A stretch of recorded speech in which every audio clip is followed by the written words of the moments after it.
Hello student, मैं गरिमा Sharma I study online के इस प्लेटफॉर्म में आप सभी का स्वागत करती हूँ। तो आज की क्लास में अपन डिस्कस करेंगे जो अपने पास बीएससी सेमेस्टर फर्स्ट में पेपर चलता है मैकेनिक्स एंड ऑसिलेशंस का। उस पेपर के जितने भी इंपॉर्टेंट क्वेश्चन है सारे डिस्कस करेंगे। और आज की क्लास में अपन डिस्कस करेंगे जो अपना टॉपिक है फ्रेम ऑफ रेफरेंस, निर्देश तंत्र। तो इस टॉपिक के इस चैप्टर के जितने भी क्वेश्चंस है सारे इंपॉर्टेंट क्वेश्चंस अपन डिस्कस करेंगे आज की क्लास में। ठीक है, देखो तो सबसे पहले अपना पहला क्वेश्चन है निर्देश तंत्र क्या होता है, फ्रेम ऑफ रेफरेंस क्या होता है। ये अपना पहला क्वेश्चन है, फ्रेम ऑफ रेफरेंस क्या होता है, निर्देश तंत्र क्या होता है। ठीक है, देखो बेसिकली सबसे पहले इसको समझते हैं। अब फ्रेम ऑफ रेफरेंस एक ऐसा सिस्टम होता है, एक ऐसा निकाय होता है जिसके सापेक्ष किसी कण की स्थिति को अपन व्यक्त कर सकते हैं, या फिर अपन ऐसे बोल सकते हैं एक ऐसा निकाय, एक ऐसा सिस्टम जिसके सापेक्ष किसी पार्टिकल को रिप्रेजेंट कर सकते हैं। फॉर एग्जाम्पल यहाँ पर कोई पार्टिकल है, जैसे कि ये पार्टिकल है। ओके, अब ये पार्टिकल मेरे से कितना दूर है इसको दर्शाने के लिए एक रेफरेंस की आवश्यकता है, तो मैं खुद को मानूंगी एक रेफरेंस। ठीक है, सेकंड, अगर अपने पास कोई भी पार्टिकल हो सकता है, इन्वायरमेंट में कोई भी पार्टिकल हो सकता है, कोई दीवार हो सकती है, कुछ भी हो सकता है, अगर उसकी स्थिति को व्यक्त करना है, इसकी पोजीशन को रिप्रेजेंट करना है, तो उसके लिए अपने को चाहिए एक फ्रेम। तो एक ऐसा सिस्टम जिसके सापेक्ष किसी पार्टिकल की स्थिति को अपन रिप्रेजेंट कर सकते हैं, उसको क्या बोलते हैं, फ्रेम ऑफ रेफरेंस बोलते हैं। ठीक है, अब देखिए, अब जो फ्रेम ऑफ रेफरेंस है उसकी अपने को आवश्यकता क्यों होती है। बेसिक सी बात है कि फ्रेम ऑफ रेफरेंस अपने को क्यों चाहिए, इसकी आवश्यकता क्यों होती है। इसके लिए सीधा सा आंसर है, एक एग्जाम्पल से समझते हैं इसको। फॉर एग्जाम्पल, जयपुर एक जगह है। अब जयपुर कितनी दूर है वो अपन कैसे बताएंगे, उसको बताने के लिए अपने को एक रेफरेंस चाहिए होता है। अब जयपुर कितना दूर है इसको बताने के लिए अपने को ये चाहिए कि कहाँ से बताना है। अगर अपन बात करें सीकर की, तो सीकर से जयपुर मानना 150 किलोमीटर है। तो जयपुर की स्थिति बताने के लिए अपने को एक रेफरेंस चाहिए था, तो वो अपने सीकर लिया। ठीक है, तो कोई भी जगह हो सकती है, कोई भी वस्तु हो सकती है, कोई पार्टिकल हो सकता है, उसको दर्शाने के लिए, उसको रिप्रेजेंट करने के लिए अपने को चाहिए एक फ्रेम। विदाउट फ्रेम कोई भी पार्टिकल की पोजीशन अपन नहीं बता सकते। ठीक है, तो ये अपने पास क्या हो गया, फ्रेम ऑफ रेफरेंस हो गया। ठीक है, अब देखिए, अब जो अपने पास फ्रेम ऑफ रेफरेंस है ये दो टाइप का होता है। एक तो होता है जड़त्वीय निर्देश तंत्र, जड़त्वीय निर्देश तंत्र, inertial frame of reference, inertial frame of reference. तो ये क्या होता है, इनर्शियल फ्रेम ऑफ रेफरेंस क्या होता है, देखो तो बेसिकली अगर अपने पास कोई फ्रेम है, उसके सापेक्ष कोई पार्टिकल है जिसके ऊपर कोई भी फोर्स नहीं लग रहा है। एक सेकंड, देखो इस तरह से,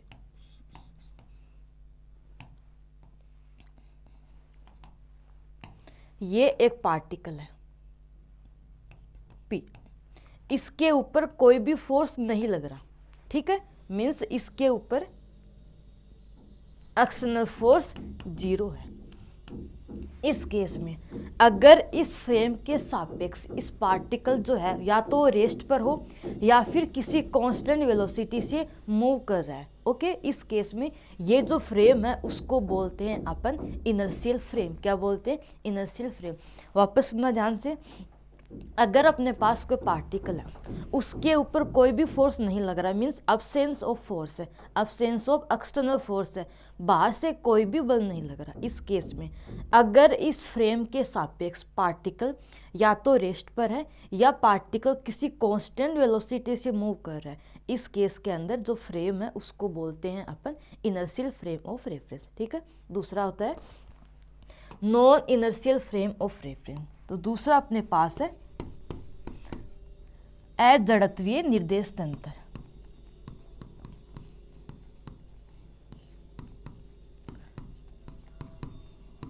अजड़त्वीय निर्देश तंत्र। Non inertial frame of reference. अब non inertial frame of reference क्या होता है इसको समझते हैं।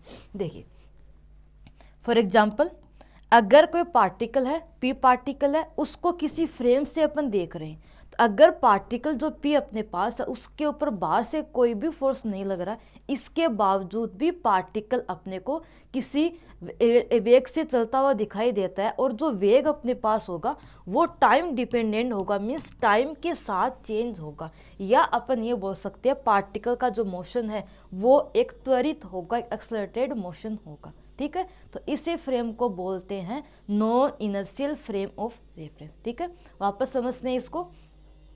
एक अपने पास होता है इनर्शियल फ्रेम ऑफ रेफरेंस। अगर कोई पार्टिकल जिसके ऊपर बाहर से कोई फोर्स नहीं लग रहा है, इसके बाद अगर पार्टिकल या तो रेस्ट पर दिखाई दे या पार्टिकल किसी कांस्टेंट वेलोसिटी से मूव करता हुआ दिखाई दे, देन आफ्टर ऐसे फ्रेम को बोलते हैं इनर्शियल फ्रेम ऑफ रेफरेंस। इसका एक एग्जांपल है, अगर अपने पास कोई कार है तो कार या तो रेस्ट पर है या कार किसी कांस्टेंट वेलोसिटी से मूव कर रही है, तो ये इसका एग्जाम्पल हो गया। ओके, तो अगर किसी फ्रेम से उसको देखें अपन, तो फ्रेम कैसा हो गया, फ्रेम अपने पास है इनर्शियल फ्रेम। ठीक है, एंड जो कार है वो भी एक इनर्शियल फ्रेम है। ओके, अब देखो सेकेंड, अगर अपने पास कोई पार्टिकल है जिसके ऊपर बाहर से कोई फोर्स नहीं लग रहा, इसके बावजूद भी पार्टिकल का मोशन एक्सेलरेटेड हो, मीन्स त्वरित गति हो, तो ये जो पार्टिकल जो मोशन कर रहा है, तो इस फ्रेम के सापेक्ष जो देखते हैं पार्टिकल को, तो वो फ्रेम क्या होता है, नॉन इनर्शियल फ्रेम होता है। अगर अपने पास एक कार है, वो कार हर टाइम से अपना स्पीड चेंज कर रही है, तो जब टाइम है, टाइम के साथ स्पीड चेंज हो रहा है, इसका मतलब वेलोसिटी कांस्टेंट नहीं है, और जब वेलोसिटी कांस्टेंट नहीं हो, देन आफ्टर वो जो फ्रेम है वो है एक नॉन इनर्शियल फ्रेम। ठीक है, देखो आगे, तो फ्रेम क्या होता है ये डिस्कस किया अपन ने। इसके बाद डिस्कस किया नॉन इनर्शियल फ्रेम। तो जो आपके छोटे क्वेश्चंस होते हैं 1 नंबर का और 2 नंबर का होता है, उनमें आता है ऐसा कि इनर्शियल फ्रेम क्या होता है बताइए, या फिर इनर्शियल एंड नॉन इनर्शियल में डिफरेंस बताइए। ओके, अब जो इनर्शियल फ्रेम है इसके अंदर जो पार्टिकल है उसकी गति क्या होती है, त्वरण रहित होती है, नॉन एक्सेलरेटेड गति होती है, और जो नॉन इनर्शियल फ्रेम है उसमें पार्टिकल की गति त्वरित होती है, एक्सेलरेटेड होती है। ठीक है, देखो आगे, अब नेक्स्ट क्वेश्चन देखते हैं।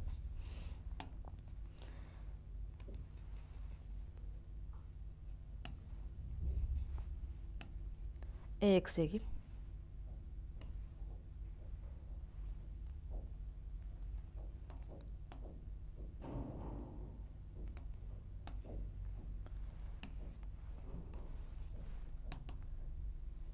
ये देखिए, ये अपना सेकंड क्वेश्चन है।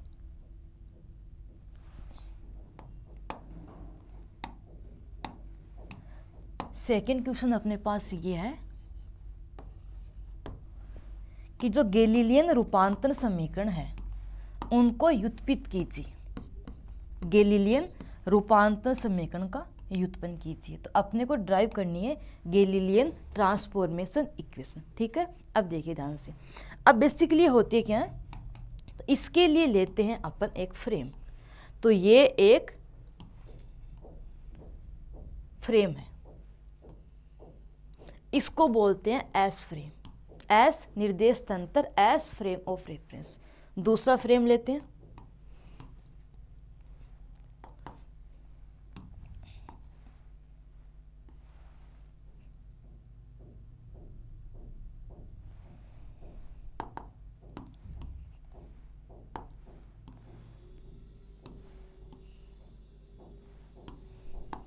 ये एस डेस है, ये अक्स वाई जेड अक्स है, ये अपने पास एक सेकेंड, ये अक्स वाई जेड अक्स है, और ये अक्स वाई जेड अक्स है। ये ओरिजिन ओ है और ये है ओ डेस। एक पार्टिकल है जो कि इस पॉइंट पर है, पी पार्टिकल है। ओके, और ये अपने पास अक्स डेस वाई डेस जेड डेस एक्सिस है। ध्यान से सुनो, एक अपने पास एस फ्रेम ऑफ रेफरेंस है जिसकी एक्सिस है अक्स वाई जेड एक्सिस। ओके, और ओ इसका ओरिजिन है। अगर अपन यहाँ से देखें पार्टिकल को तो उसके कोऑर्डिनेट क्या होंगे, x y z. Okay, and अगर दूसरा फ्रेम लेते हैं एक एस डैश फ्रेम जो कि इसके सापेक्ष किसी कांस्टेंट वेलोसिटी से मूव कर रहा है। ओके, देन ये जो अपने पास फ्रेम है ये कांस्टेंट वेलोसिटी v से मूव कर रहा है एस के सापेक्ष इन पॉजिटिव एक्स डायरेक्शन। ध्यान से सुनना इस बात को कि एस डैश फ्रेम एस के सापेक्ष एस के रिस्पेक्ट में एक पॉजिटिव v वेलोसिटी से मूव कर रहा है पॉजिटिव एक्स डायरेक्शन के अलोंग, इस तरह से, ठीक है, इसके सापेक्ष मोशन कर रहा है। ओके, देन यहाँ पर अपने पास एस डैश फ्रेम के रेस्पेक्ट में जो पार्टिकल है उसके कोऑर्डिनेट क्या होंगे, x dash Y dash Z dash होगा, इस तरह से होगा। ठीक है, अब देखो, अब ये अपने पास है, एक सेकेंड, इसका position vector r dash vector और ये है इसका position vector are vector.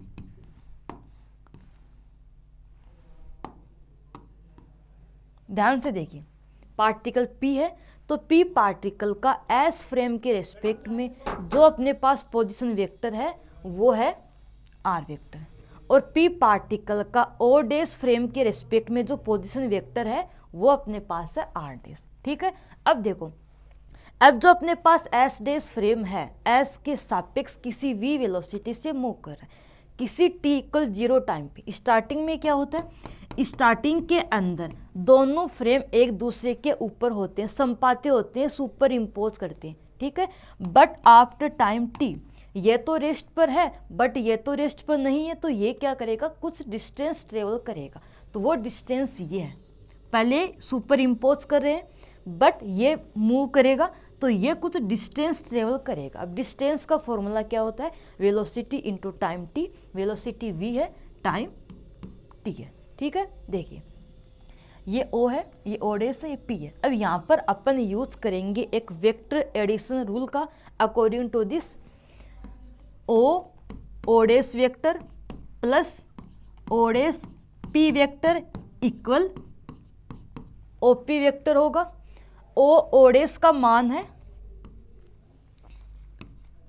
VT, O dash P का मान R डैश वेक्टर और OP का मान R वेक्टर। तो यहां से R डैश का मान क्या आएगा, R वेक्टर माइनस VT। ये अपने पास ये V ना कैपिटल V है, इसमें कंफ्यूज मत होना, कैपिटल V है यहाँ पर VT। ओके, और यही होता है गैलीलियन रूपांतरण समीकरण।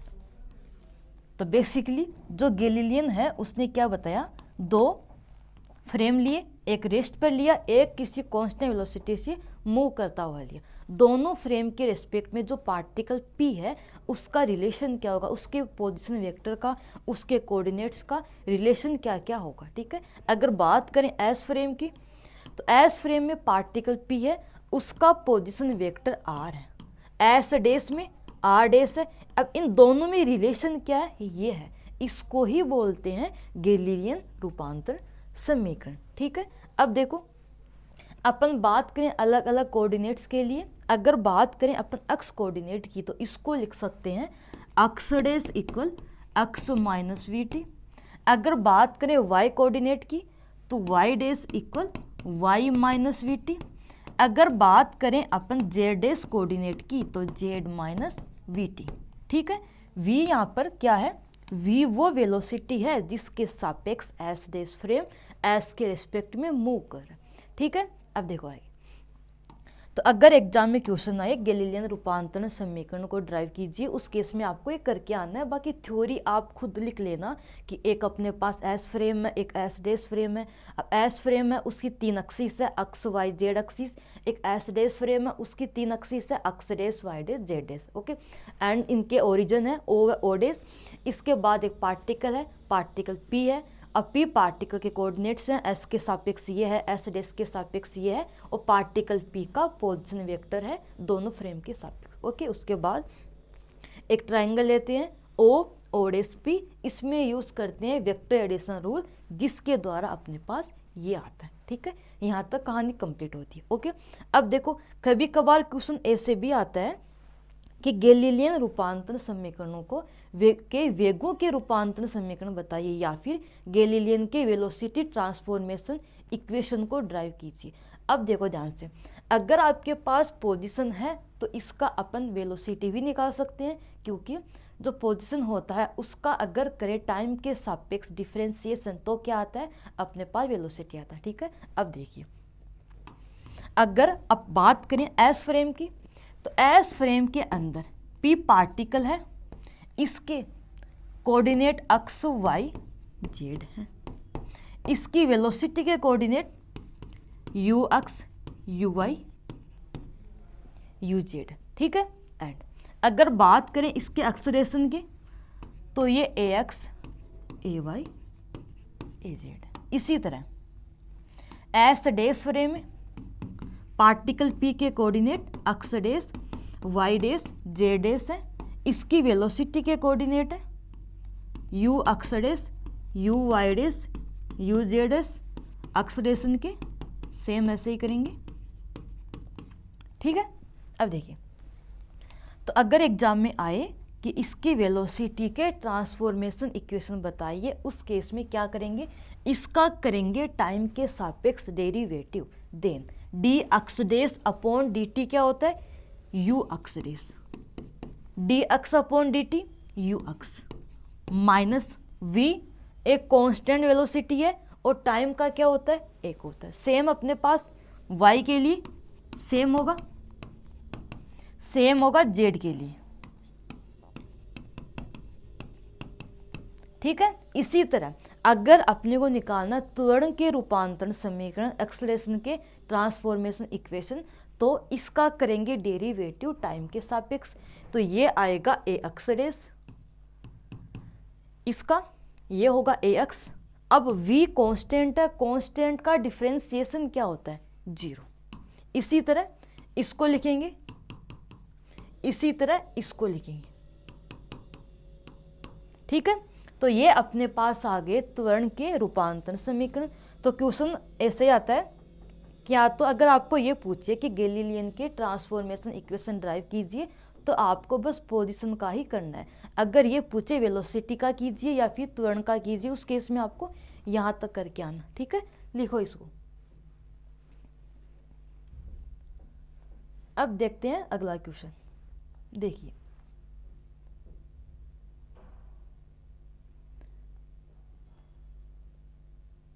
देखो लिखो इस क्वेश्चन को।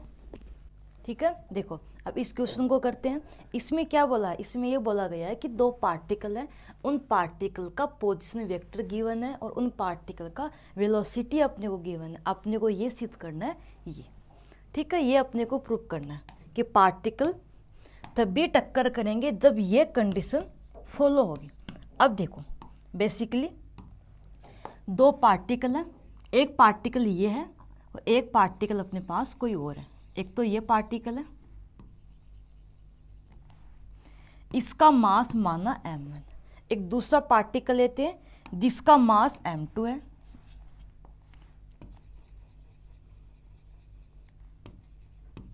ठीक है, किसी टाइम पे ऊपर, किसी टाइम पर इनका जो पोजीशन है, माना t = 0 टाइम पर इनका जो पोजीशन है, इसका तो है r1 वेक्टर, इसका है r2 वेक्टर। ठीक है, स्टार्टिंग में दोनों पार्टिकल हैं, अलग अलग मास के हैं, दोनों पार्टिकल का पोजीशन वेक्टर अपने पास r1 एंड r2 है। ओके, और इनका वेलोसिटी क्या है, v1 vector and v2 vector.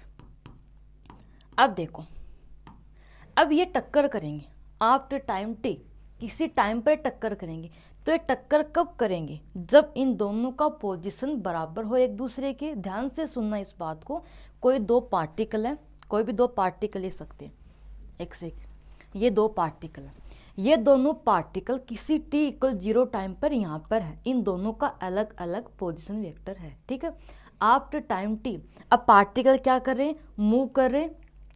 तो ये आपस में टक्कर कब करेंगे? जब दोनों का पोजीशन वेक्टर इक्वल हो। आफ्टर टाइम टी जब पार्टिकल टक्कर करेंगे तो तब करेंगे जब दोनों का पोजीशन वेक्टर क्या हो? इक्वल हो। मीन्स अगर बात करें फर्स्ट पार्टिकल की तो फर्स्ट पार्टिकल का मास m1 है, ठीक है, फर्स्ट पार्टिकल का मास m1 है। ओके, देन इसका t इक्वल 0 टाइम पर पोजीशन वेक्टर है r1। अब ये पार्टिकल v1 वेलोसिटी से मूव कर रहा है, तो आफ्टर टाइम t टाइम बाद इसका पोजीशन वेक्टर क्या होगा? r1 days equal r1 plus v1t। देखो ये तो इसका इनिशियल पोजीशन है, ये आफ्टर टाइम t इसने इतना डिस्टेंस ट्रेवल किया है। टाइम का डिस्टेंस का फॉर्मूला क्या होता है? Velocity into time. तो एक पार्टिकल है वो यहाँ पर है और वो मूव कर रहा है किसी भी वेलोसिटी से, ठीक है। देन वो पार्टिकल आफ्टर टाइम टी इतना डिस्टेंस ट्रेवल करेगा, तो उस पार्टिकल का नेट पोजीशन क्या होगा? ये तो है उसका इनिशियल और ये उसने after time T distance travel की है, ठीक है। इसी तरह सेकेंड पार्टिकल का होगा m2 पार्टिकल, ये v2 वेलोसिटी से मूव कर रहा है, इसका पोजीशन क्या है? r2 है initial. After time t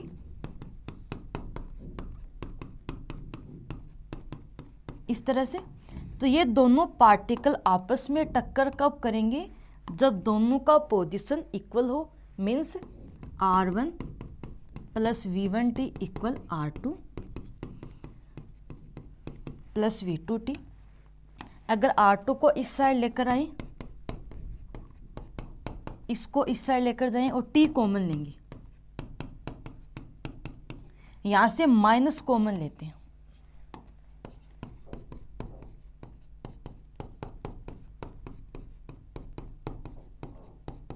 minus को कॉमन लेंगे।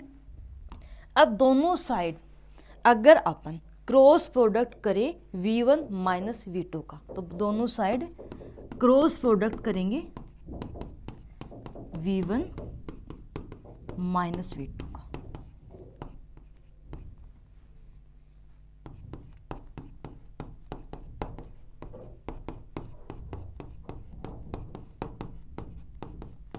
अब देखो ये दोनों सेम वेक्टर क्वांटिटी है, तो ए वेक्टर क्रॉस ए वेक्टर क्या होता है? 0 होता है, तो इसका मान 0 आएगा। तो ये अपने को प्रूफ करना था और ये अपने पास 0 प्रूफ हो गया, ठीक है।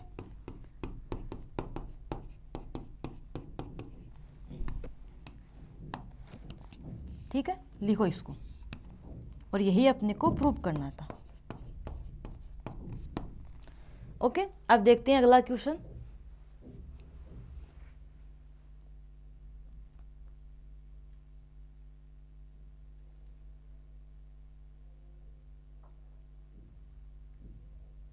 एक सेकेंड,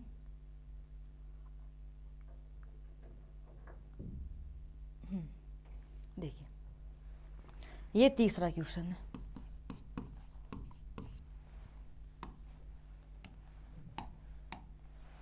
इसको लिखते हैं 4 नंबर क्वेश्चन।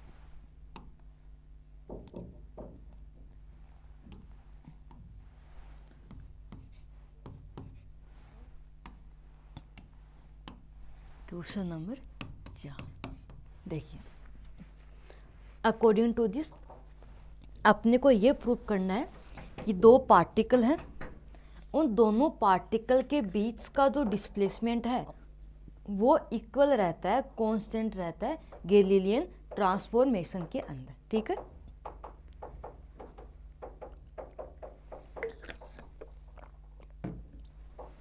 देखो इसको समझते हैं। ये अपने पास एक फ्रेम है,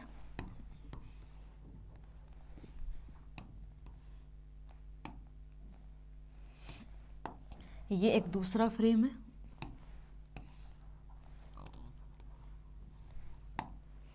अब दो पॉइंट हैं P और Q। ये S frame, S rest frame, ये X Y Z axis, X dash Y dash Z dash axis, ये ओ डैश ओरिजिन है, ये ओ ओरिजिन, ठीक है। अगर बात करें अपन एस फ्रेम के रिस्पेक्ट में, तो एस के रिस्पेक्ट में जो पार्टिकल पी है उसका पोजीशन वेक्टर होगा r1, इसको माना r1 वेक्टर, ठीक है। इसी तरह एस के रिस्पेक्ट में जो पार्टिकल क्यू है उसका पोजीशन वेक्टर है r2 वेक्टर, ठीक है। ये देखिए,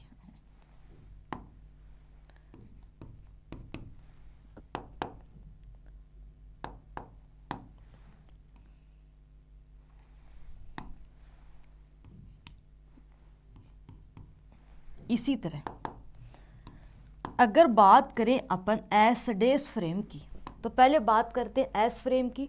तो एस फ्रेम के रिस्पेक्ट में पार्टिकल पी का पोजीशन वेक्टर r1 है और पार्टिकल क्यू का है r2, ठीक है। एंड इसके रिस्पेक्ट में ये जो पार्टिकल्स है इनके बीच की दूरी है d वेक्टर, ओके।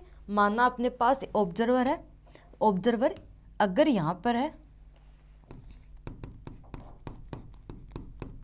तो इसके रिस्पेक्ट में इन दोनों के बीच की डिस्टेंस d है, ओके।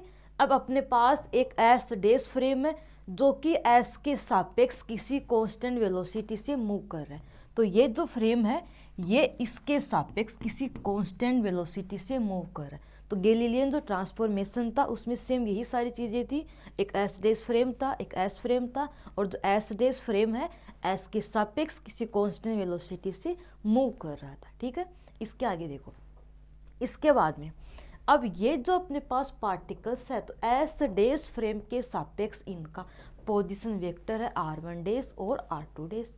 तो यहाँ पर लिखते हैं r1 डैश और ये है r2 डैश।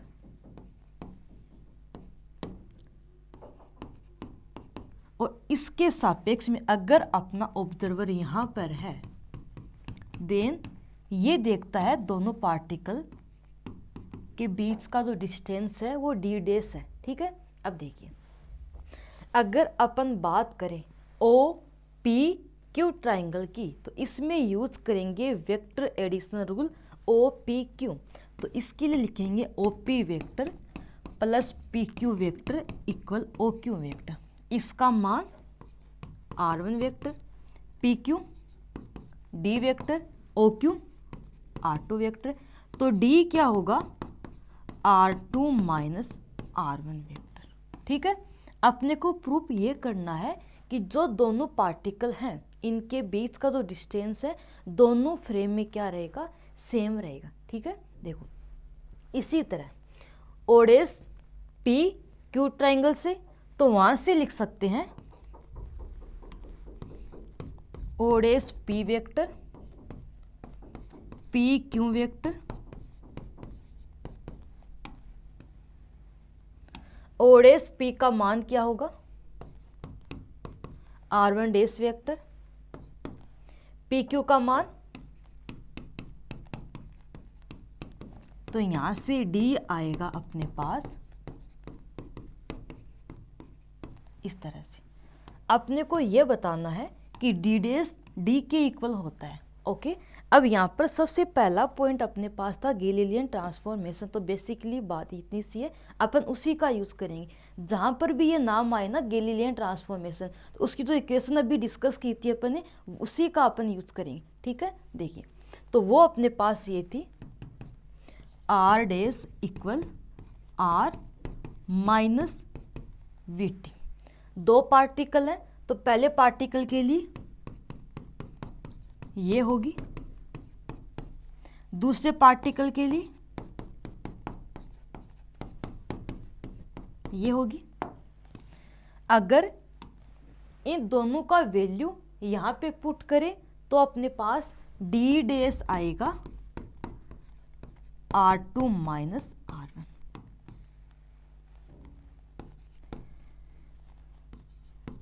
तो d डैश इक्वल d हो गया और यही अपने को प्रूव करना था, ठीक है। देखो तो गैलीलियन ट्रांसफॉर्मेशन के अंदर अगर दो पार्टिकल हैं इनके बीच का डिस्टेंस या जो डिस्प्लेसमेंट है वो इनवेरिएंट रहता है, ऐसा रहता है, वो चेंज नहीं होता है। ठीक है, लिखो इसको।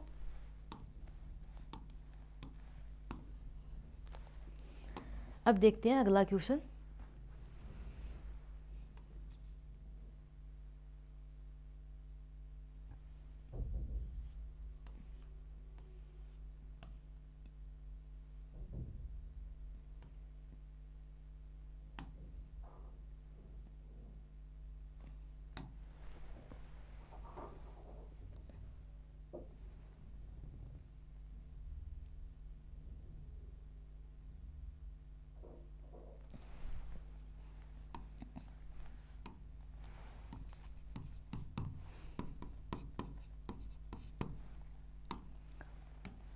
क्वेश्चन को पढ़िए।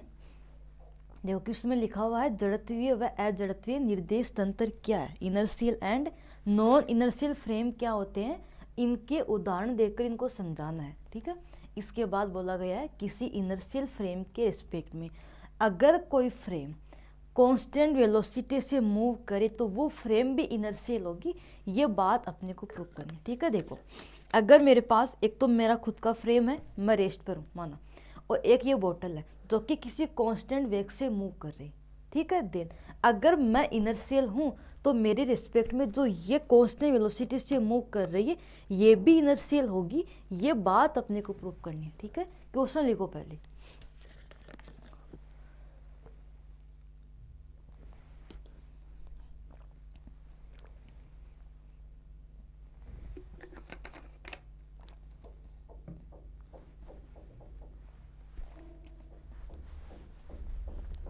देखिए तो इनर्शियल फ्रेम क्या होता है, नॉन इनर्शियल फ्रेम क्या होते हैं, तो अपन ने अभी डिस्कस किया था स्टार्टिंग में।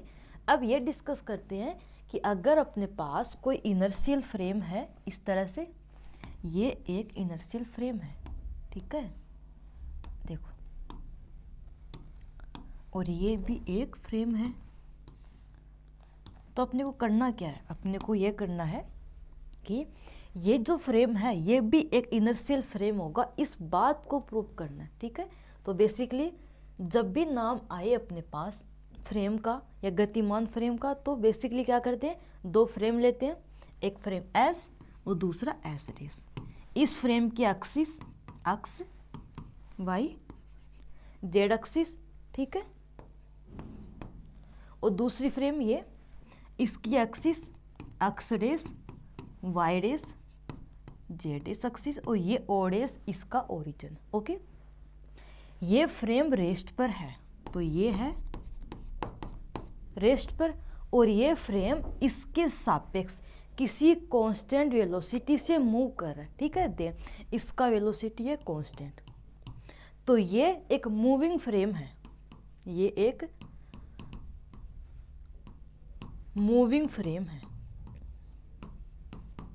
ये दोनों इनके ओरिजिन। ओके, अपने को बताना क्या है, अपने को ये बताना है कि अगर ये इनर्शियल फ्रेम है तो ये भी क्या होगा, इनर्शियल फ्रेम होगा, और ये फ्रेम इसके सापेक्ष किसी कांस्टेंट वेलोसिटी से मूव कर रहा है। ठीक है, ये बात अपने को प्रूव करनी है कि ये भी इनर्शियल होगा। ठीक है, अब देखो जब डिस्कस किया था अपने स्टार्टिंग में इनर्शियल फ्रेम क्या होता है, तो उसमें अपन ये देखा था कि अगर एक पार्टिकल है उसके ऊपर कोई फोर्स नहीं लग रहा है, इस केस में उस पार्टिकल की गति क्या होगी, अगर त्वरण रहित हो, मीन्स ए का मान क्या हो, 0 हो, इस केस में वो जो फ्रेम है एक इनर्शियल फ्रेम होता है। ठीक है, तो अगर अपने पास इसके रिस्पेक्ट में, इसके लिए ए का मान 0 है, एक पार्टिकल लेते हैं यहां पर,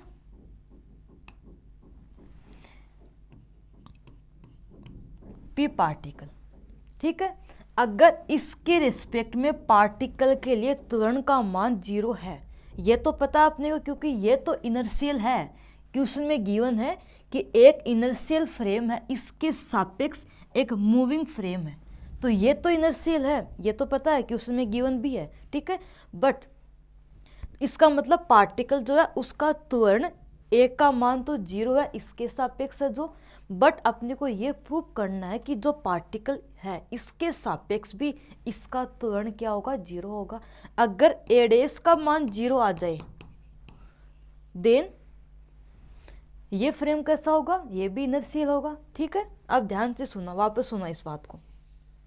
कोई फ्रेम इनर्शियल कब होती है, जब उसके सापेक्ष कोई पार्टिकल मूव करे, उस पार्टिकल का त्वरण, उसका एक्सेलरेशन क्या हो, 0। ठीक है, देन अब अगर ये इनर्शियल है, क्वेश्चन में गिवन है, तो इसके लिए पार्टिकल का एक्सेलरेशन क्या है, 0 है।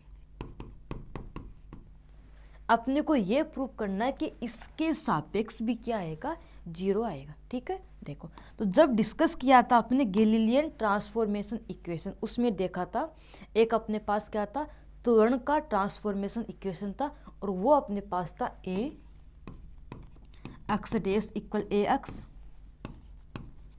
ए वाई डैश इक्वल ए वाई, ए जे डैश इक्वल ए जे, ये आया था।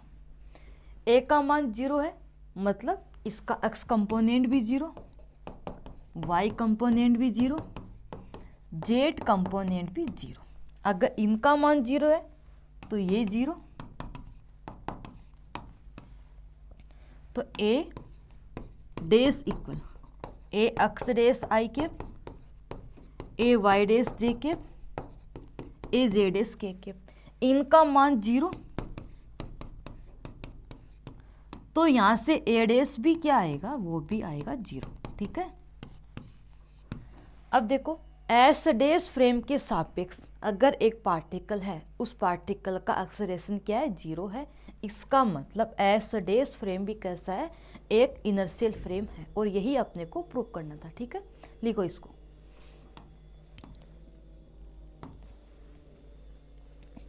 अब अपन अगले क्वेश्चन की बात करेंगे। बेसिकली जो पूरा चैप्टर है इसमें यही है चलेगा, फ्रेम ऑफ रेफरेंस क्या होता है, inertial frame, non inertial frame, Galilean transformation equations. Okay, and इसके बाद अब जो अपने पास गैलीलियन ट्रांसफॉर्मेशन इक्वेशन है, तो कुछ अपने पास कंपोनेंट्स, कुछ चीज़ें ऐसी होती है जो कि इसमें इनवेरिएंट रहती है। कौन कौन सी होती है, एक तो अपने पास त्वरण रहता है, एक्सेलरेशन, दोनों फ्रेम में क्या रहता है, इनवेरिएंट रहता है। या अपन ये बोल सकते हैं गैलीलियन ट्रांसफॉर्मेशन के अंदर जो त्वरण है वो रहता है इनवेरिएंट, निश्चय रहता है। ठीक है, देखो आगे और भी रहते हैं निश्चय, वो अपन आगे डिस्कस करेंगे। अब अगला क्वेश्चन देखते हैं।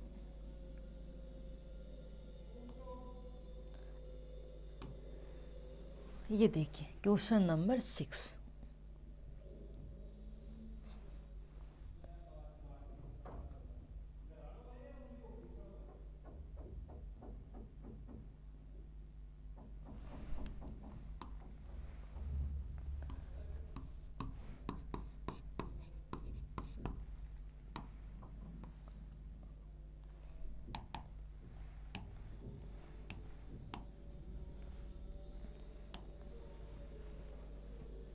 देखो एक अपने पास है, proof that the law of conservation of linear momentum and energy remains invariant under the Galilean transformation equation. ये अपना क्वेश्चन है। अब सबसे पहले अपन ये समझते हैं कंजर्वेशन ऑफ एनर्जी क्या होता है and conservation of linear momentum क्या होता है। ठीक है, देखो सबसे पहले अपन ये समझते हैं। फॉर एग्जाम्पल दो पार्टिकल अपने पास, एक ये पार्टिकल है m1, एक पार्टिकल है m2 मास का। ये पार्टिकल u1 वेग से गति कर रहा है, ये पार्टिकल u2 वेग से। ये दोनों आपस में टक्कर करेंगे। दो पार्टिकल है इस तरह आ रहे, आपस में क्या कर रहे हैं, टक्कर करेंगे। टक्कर के बाद इनका अलग अलग वेलोसिटी होगा। देन आफ्टर कोलिजन क्या होगा, माना ये पार्टिकल m1 मास का v1 वेग से गति करेगा और m2 मास का पार्टिकल गति करेगा v2 वेग से। ठीक है, देखो then the conservation of momentum क्या होता है, टक्कर से पहले कुल संवेग बराबर होता है टक्कर के बाद कुल संवेग। ठीक है, तो टक्कर से पहले इस पार्टिकल का संवेग क्या होगा, m1 u1, इस पार्टिकल का संवेग m2 u2। इस पार्टिकल का संवेग m1 v1, इस पार्टिकल का संवेग m2 v2। तो टक्कर यहाँ हुई है, टक्कर से पहले कुल संवेग ये रहा, टक्कर के बाद कुल संवेग ये रहा, ये बराबर होता है, इसको ही बोलते हैं upon the conservation of linear momentum. ठीक है, इसके बाद देखो, अगर अपन बात करें द कंजर्वेशन ऑफ एनर्जी, इसका मतलब टक्कर से पहले टोटल एनर्जी इक्वल होती है टक्कर के बाद की टोटल एनर्जी की। ठीक है, देखो तो टक्कर से पहले अपने पास इस पार्टिकल की एनर्जी u1 वेग से मोशन कर रहा है, तो इसकी काइनेटिक एनर्जी प्लस इसकी काइनेटिक एनर्जी इक्वल इसकी एनर्जी, ये v1 वेग से गति कर रहा है और ये कर रहा है v2 वेग से, प्लस क्यों। अब देखो पार्टिकल की काइनेटिक एनर्जी तो होती है, यह काइनेटिक एनर्जी है क्योंकि वो मोशन कर रहे हैं, बट साथ में जब ये टक्कर करेंगे ना तो टक्कर के साथ एक अदर फॉर्म में एनर्जी भी रिलीज होती है। अगर कोई टक्कर होती है तो लाइक अपने पास हीट हो गया, किसी भी फॉर्म में एनर्जी रिलीज हो सकती है, तो क्यों दर्शाता है अनदर फॉर्म में जो एनर्जी रिलीज होती है उसको। ठीक है, अब देखिए, अब ये एनर्जी कोई भी हो सकती है, ऊष्मा के रूप में हो सकती है, साउंड के रूप में हो सकती है, कैसे भी एनर्जी रिलीज हो सकती है। तो ये होता है द कंजर्वेशन ऑफ एनर्जी। अपने को ये प्रूव करना है कि एक एस फ्रेम है, ठीक है, उसके अंदर ये दोनों वैलिड हैं। देन अगर कोई दूसरा एस डेस फ्रेम है जो कि एस के सापेक्ष किसी कांस्टेंट वेलोसिटी से मूव कर रहा है, इसके अंदर भी क्या होगा, ये दोनों वैलिड होंगे। तो ये बात अपने को प्रूव करनी है। ठीक है, देखो आगे, तो ये कहानी है एस फ्रेम की। अगर बात करें एस डेस फ्रेम की, तो उसमें वेलोसिटी क्या होगा पार्टिकल का u1 डेस और दूसरे पार्टिकल का u2 डेस। एक सेकेंड, एस डेस फ्रेम में पहला पार्टिकल m1, इसका वेग है u1 डेस, दूसरा पार्टिकल m2, इसका वेग है u2 डेस। आपस में करेंगे टक्कर, एंड टक्कर के बाद सिंपल सी बात है क्या होता है, इनका अलग अलग वेलोसिटी हो जाता है इस तरह से।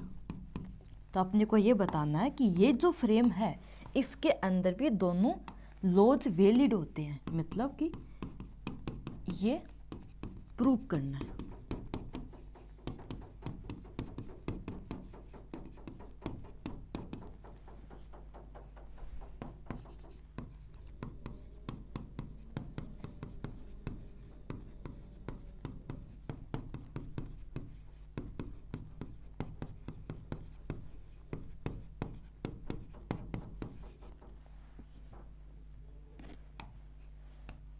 ठीक है, अब ये अपने को प्रूव करना है।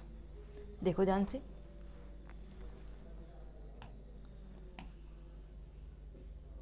देखिए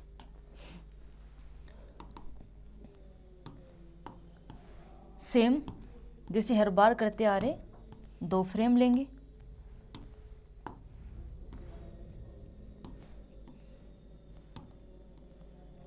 ये दो फ्रेम हो गई, एस फ्रेम, एस डेस फ्रेम, ओ ओरिजिन, ओ डेस, अक्स वाई जेड, अक्स डेस, वाई डेस, जेड डेस। इसी तरह से अब दो पार्टिकल है,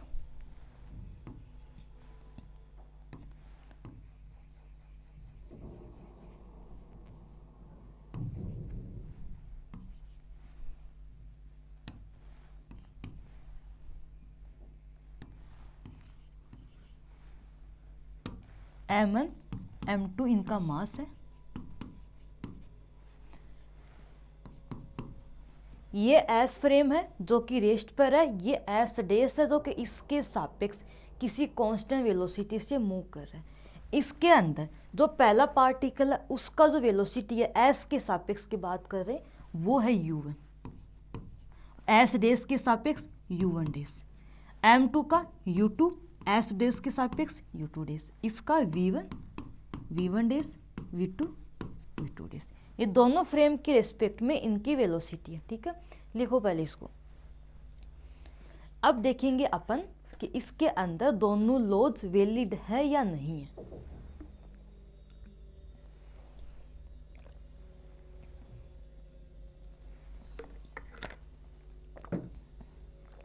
देखिए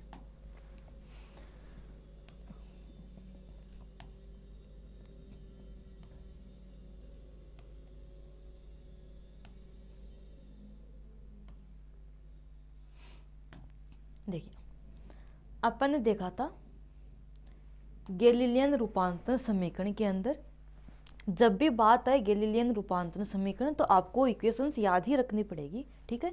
देन अगर अपन बात करें वेलोसिटी के ट्रांसफॉर्मेशन इक्वेशन की, और वो अपने पास था v डैश इक्वल, एक second, u dash equal u minus v।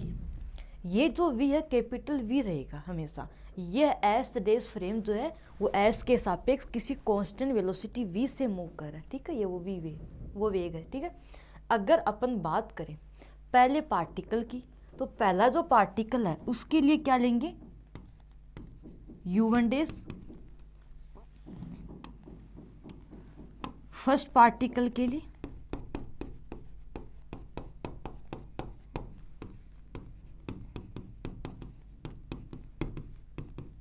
तो यहां से u1 का मान आएगा, इसको अपन इस साइड लेकर आएंगे, ठीक है। सेम सेकेंड पार्टिकल के लिए, ये अपन बात करें बिफोर कोलिजन, जब बात है सेकेंड पार्टिकल की तो अपन ने ये लिख दिया, ठीक है। इसी तरह बात करेंगे आफ्टर कोलिजन, तो आफ्टर कोलिजन क्या होगा,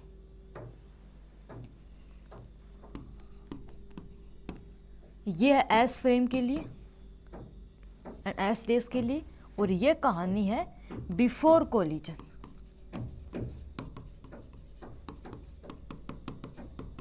अब देखते हैं आफ्टर कोलिजन।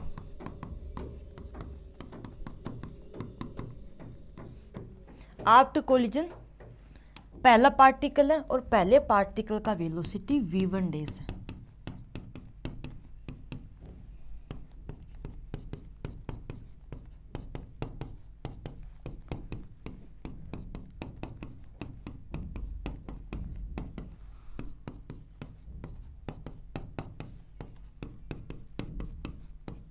ये हो गया, ये सारे अपन ने v इस साइड लेकर आ गए, ठीक है। देखिए अब अपने को ये प्रूव करना है, ये प्रूव करना है, तो बेसिकली अपन क्या करेंगे, जो ये अपने पास है u1 u2 v1 v2 और ये अपने पास u1 u2 v1 v2 है, इनमें उन वैल्यूज को पुट करेंगे और इसको आगे सोल्व करेंगे, ठीक है। देखो इस तरह से ये सभी जो v1 v2 है और u1 u2 है वो उसमें पुट करेंगे, इसको आगे सिंप्लीफाई करेंगे। जब इसको सिंप्लीफाई करेंगे उस केस में अपने पास ये आएगा, ये आएगा। जब इसको सिंप्लीफाई करेंगे तो ये अपने पास आएगा, ठीक है। देखो एक सेकेंड,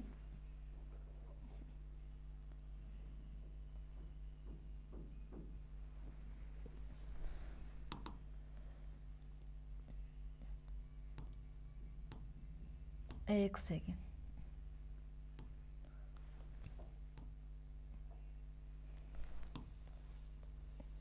देखो ये बेसिकली m1 और u1 की जगह ये मान पुट किया प्लस m2 u2 की जगह ये मान पुट किया इक्वल m1 v1 की जगह ये मान पुट किया प्लस m2 v2 की जगह ये मान पुट किया। तो जब इसको सोल्व करेंगे तो अपने पास ये टर्म कैंसिल होगी एंड ये अपने पास प्रूफ होगा। और यही क्या होता है, एस डैश फ्रेम के अंदर the conservation of linear momentum होता है, जो कि यहाँ पे प्रूफ हो गया।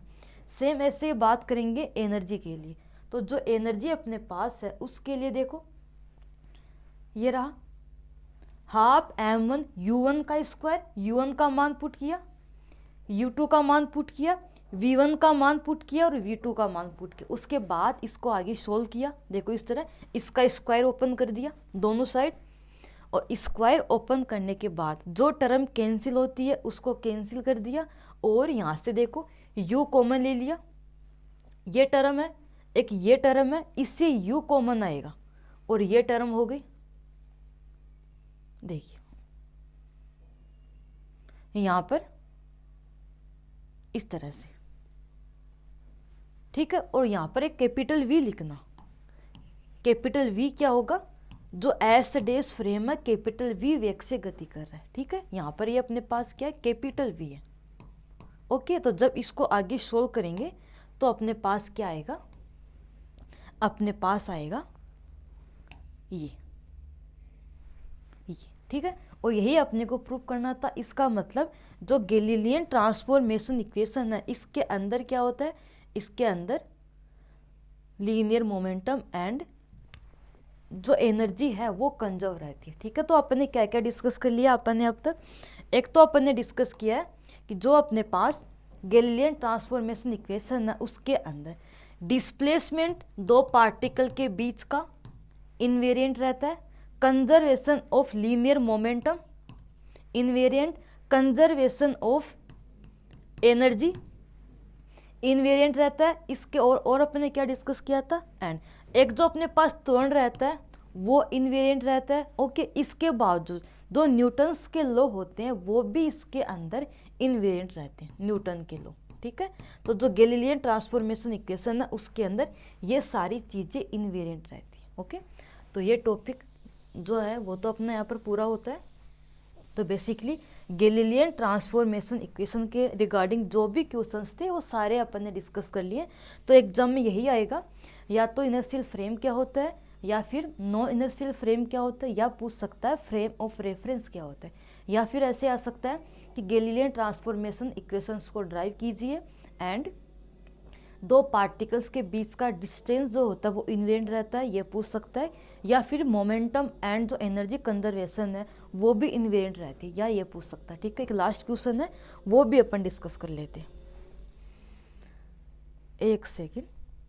ये अपना लास्ट क्वेश्चन, क्वेश्चन नंबर 7, ठीक है। देखो इसमें ये बोला गया कि एक अपने पास निर्देश तंत्र है, फ्रेम है, तो 2 डायमेंशनल कोऑर्डिनेट ट्रांसफॉर्मेशन के अंदर अपने को ये बताना है इनकी ट्रांसफॉर्मेशन इक्वेशन, ओके। अब देखो इसके अंदर दो फ्रेम है, वो दोनों एक दूसरे से इंक्लाइंड है, झुके हुए हैं। देखो यहाँ पर दो फ्रेम है, वो दोनों फ्रेम इंक्लाइंड है। इस केस में बताना है अपने को कि इसके अंदर इसकी ट्रांसफॉर्मेशन इक्वेशन क्या क्या होंगी वो डिस्कस करनी। और यहाँ पर 2 डायमेंशनल है, 2D की बात हो रही, ठीक है। देखो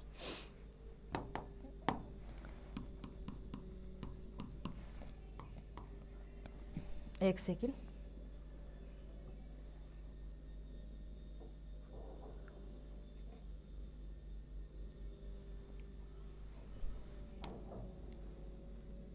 ये देखिए ये रहा।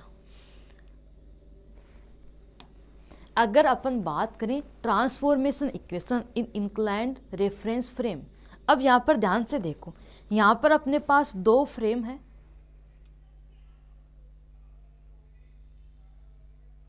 एक सेकेंड,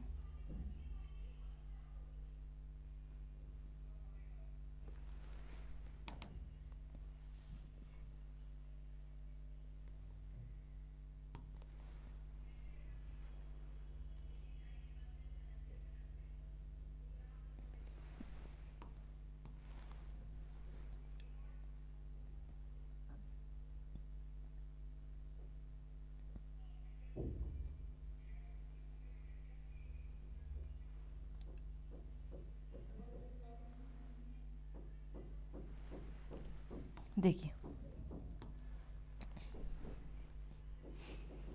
अपने पास दो फ्रेम है, एक तो एस फ्रेम है, एक एस डैश फ्रेम है, ठीक है।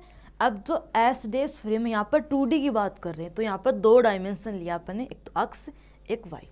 एक अपने पास है एस फ्रेम जो कि ये है इस तरह से, एक अपने पास एस डैश फ्रेम है जो कि कुछ इंक्लाइन हुई है, यहाँ से क्या हुई है, इंक्लाइन हुई है। देखो ध्यान से, एक सेकेंड इसको समझते हैं पहले।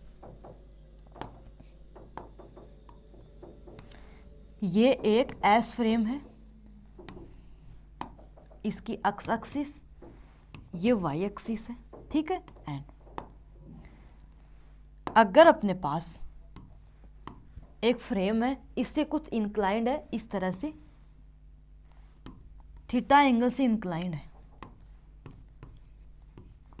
तो ये तो है एक्स रेस, ये है वाई रेस, ये एस फ्रेम है और ये अपने पास है एक एस डेस फ्रेम, ठीक है। एंड यहां पर एक पार्टिकल है पी। अब इस पार्टिकल का एस फ्रेम के अंदर कोऑर्डिनेट है एक्स और वाई, ये देखिए इसके अंदर कोऑर्डिनेट क्या है, एक्स वाई, ओके। ये अपने पास एक्स है और ये अपने पास वाई है,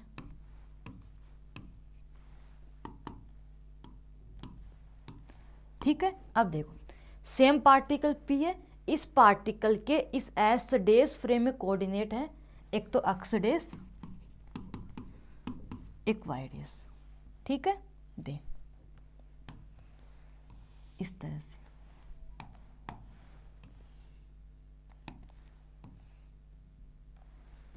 ये डिस्टेंस है वाई डेस, इसको नाम देते हैं ओ, और ये अपने पास नाम देते हैं P Q R S T, ठीक है। अब देखिए, अब जो एस पी डिस्टेंस है ये अपने पास है एक्स डेस और ये डिस्टेंस है वाई डेस। अपने को एक्स और वाई तो गिवन है, एक्स डेस वाई डेस और एक्स वाई में एक रिलेशन फाइंड आउट करना है। अब जो एक्स डेस यहाँ से यहाँ तक है एक्स डेस, तो एक्स डेस क्या होगा अपने पास, एक्स डेस को लिख सकते हैं, देखो इससे एक लंब डालते हैं, एक सेकेंड, इस तरह से, तो ये अपने पास एस पी है एक्स डेस, एक्स डेस को क्या लिख सकते हैं ओ, इस पॉइंट को बोलते हैं ई पॉइंट, ओ ई प्लस ये डिस्टेंस अपने पास ये रही, इसको एफ नाम देते हैं, एफ पी। इसी तरह वाई डेस इक्वल, ये वाई डेस है ये, तो इसको क्या लिख सकते हैं, इस एफ आर में से एफ आर माइनस ये करेंगे ई आर। इनमें कंफ्यूज मत होना, ध्यान से देखो, ये डिस्टेंस है ये निकालनी है, तो इसके अंदर ये ऐड कर दिया, ओके, और ये निकालने के लिए इसमें से ये माइनस किया, ओके। दोनों समांतर ही तो एक दूसरे के, देखो अपने को निकालना ओ ई एफ पी और एफ आर और ई आर का मान, ये चारों मान अपने को निकालने। अब ये एंगल थीटा है, अगर ये थीटा है तो ये अपने पास 90 है, देखो यहाँ पर परपेंडिकुलर है तो ये 90 है, तो ये क्या हुआ है, ये हुआ है 90 माइनस थीटा, और अगर ये 90 माइनस थीटा है तो ये क्या होगा, ये होगा थीटा, और ये भी क्या होगा, थीटा होगा, ठीक है। देन ये अक्स है, अपने को निकालनी है ओ, ये अपने पास ई है, ओ ई डिस्टेंस, इसके लिए यूज करेंगे अपन, किसका यूज करेंगे, कोस थीटा का, ठीक है। अब कोस थीटा क्या होता है, यहाँ पर देखो cos theta equal base x upon hypotenuse, एक सेकेंड, अपने को ओ ई निकालना, ये 90 डिग्री का एंगल है, तो बेस तो ये हुआ ना ओ ई, तो बेस ओ ई है अपॉन हाइपोटेनस एक्स है, ध्यान रखना ये हाइपोटेनस है, ये एंगल 90 है, तो एक्स का मान यहाँ पर ओ ई आता है एक्स कोस थीटा, ठीक है। एंड अपने को निकालना, एक तो ओ ई का मान आ गया, एक अपने को निकालना एफ पी का मान, तो ये रहा एफ पी, तो ये निकालने के लिए ये एंगल 90 है, ये परपेंडिकुलर डिस्टेंस है, तो अपन यूज करेंगे साइन का, तो साइन थीटा क्या होता है, परपेंडिकुलर लेंथ अपॉन हाइपोटेनस, ये रहा, ये है वाई, तो एफ पी का मान आया है वाई साइन थीटा, इस तरह से, ठीक है। एक निकालना अपने को एफ आर का मान। अब जो एफ आर है वो ये रहा, तो ये अपने पास बेस है, तो इसके लिए यूज करेंगे कोस थीटा का, base F P upon hypotenuse, तो एफ पी, एक सेकेंड, एफ आर है वाई कोस थीटा। सेम निकालेंगे ई आर का मान। अब जो ई आर अपने पास है वो ये रहा, इतना सा एंगल, ई आर ये रहा, ठीक है। देन ई आर अपने को निकालना है। अब इसका यूज करेंगे, इसके अंदर यूज करेंगे साइन थीटा का, क्योंकि ई ये 90 है और ये परपेंडिकुलर डिस्टेंस है, तो ई आर अपॉन हाइपोटेनस अक्स, तो ई आर का मान क्या होगा, अक्स साइन थीटा, और ये सभी मान अपन पुट करेंगे। देन अक्स डेस इक्वल आया है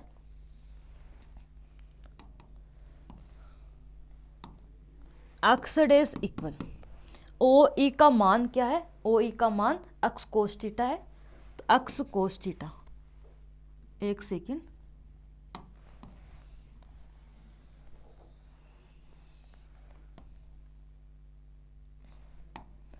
x cos theta, F P का मान वाई साइन थीटा। इसी तरह से वाई डेस इक्वल एफ आर का मान y cos theta, E R का मान एक्स साइन थीटा, और ये अपने पास है ट्रांसफॉर्मेशन इक्वेशन। अगर दो अपने पास फ्रेम क्या हो, इंक्लाइंड हो, उस केस में ये ट्रांसफॉर्मेशन इक्वेशन है, ठीक है। तो ये सारी इंपॉर्टेंट क्वेश्चंस अपन ने डिस्कस कर लिए आज की क्लास में। तो जो अपना चैप्टर था फ्रेम ऑफ रेफरेंस का, इसके जितने भी इंपॉर्टेंट क्वेश्चंस थे सारे अपन ने डिस्कस किए हैं, ठीक है। तो ये सारे क्वेश्चंस अच्छे से लिखना कॉपी में और इनको अच्छे से समझना, ओके। तो आज अपन इतना ही डिस्कस करेंगे। इसके आगे जो मैकेनिक्स के अदर भी टॉपिक्स हैं, लाइक अपने पास आगे टॉपिक जो अदर बचे हैं, वो सारे टॉपिक्स अपन डिस्कस करेंगे। उन सभी टॉपिक्स के इंपॉर्टेंट क्वेश्चन जो भी आएंगे सारे अपन डिस्कस करेंगे। तो ये अपने पास फ्रेम ऑफ रेफरेंस का कंप्लीट होता है यहाँ पर। तो आज इतना ही डिस्कस करेंगे, इसके आगे अदर टॉपिक्स डिस्कस करेंगे अपन आगे की क्लास में, ओके। Thank you student.